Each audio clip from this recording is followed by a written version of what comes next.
გამარჯობა. პირდაპირ გადავიდეთ ლეკოს სახელის ეტიმოლოგიაზე. ქართული ლეკა, ძველი ბერძნული ლეიკოს, პოპულარული, ასევე ლეიკოს ერისკაცი, პოპულარული, ხალხისგან, ხალხთან დაკავშირებული, საერო, არასაეკლესიო, არასასულიერო პირი, სინონიმი ხალხური.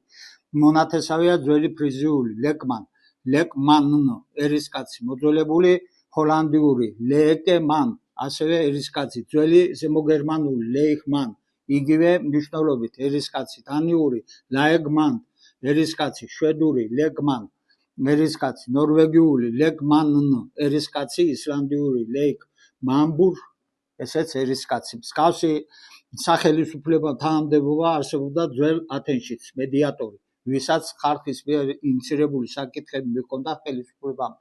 შეგახსენებთ, ძველი საბერძნეთისა და სხვა ევროპული კულტურები გაცილებით გვიანდელია ვიდრე ქართლოსიანთა კულტურა, ამიტომ ეს ტერმინი ლეკოს და ამავდროულად პიროვნების სახელი ისევე როგორც თანამდებობა გახლავთ ქართული წარმოშობისა, ხოლო მოგვიანებით მოხდა მისი როგორც მმართველობის სისტემაში თანამდებობრივი სახელდება და გავრცელება, დაწესება სხვა ევროპულ მოგვიანებით კულტურებში.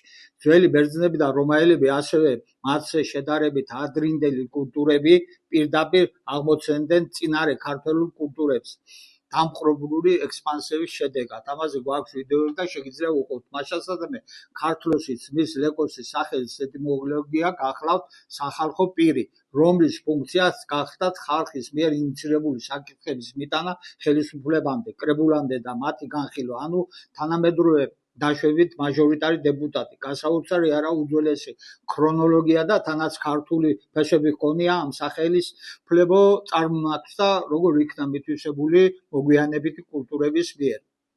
გადადით ჩვენს YouTube არხზე, უყურდეთ ლეკოს შესახებ ვრცელ ვიდეოს, სხვა ვიდეოებსაც გამოიწერეთ არხი, მოგწერეთ კომენტარები და შეკითხვები. მადლობა.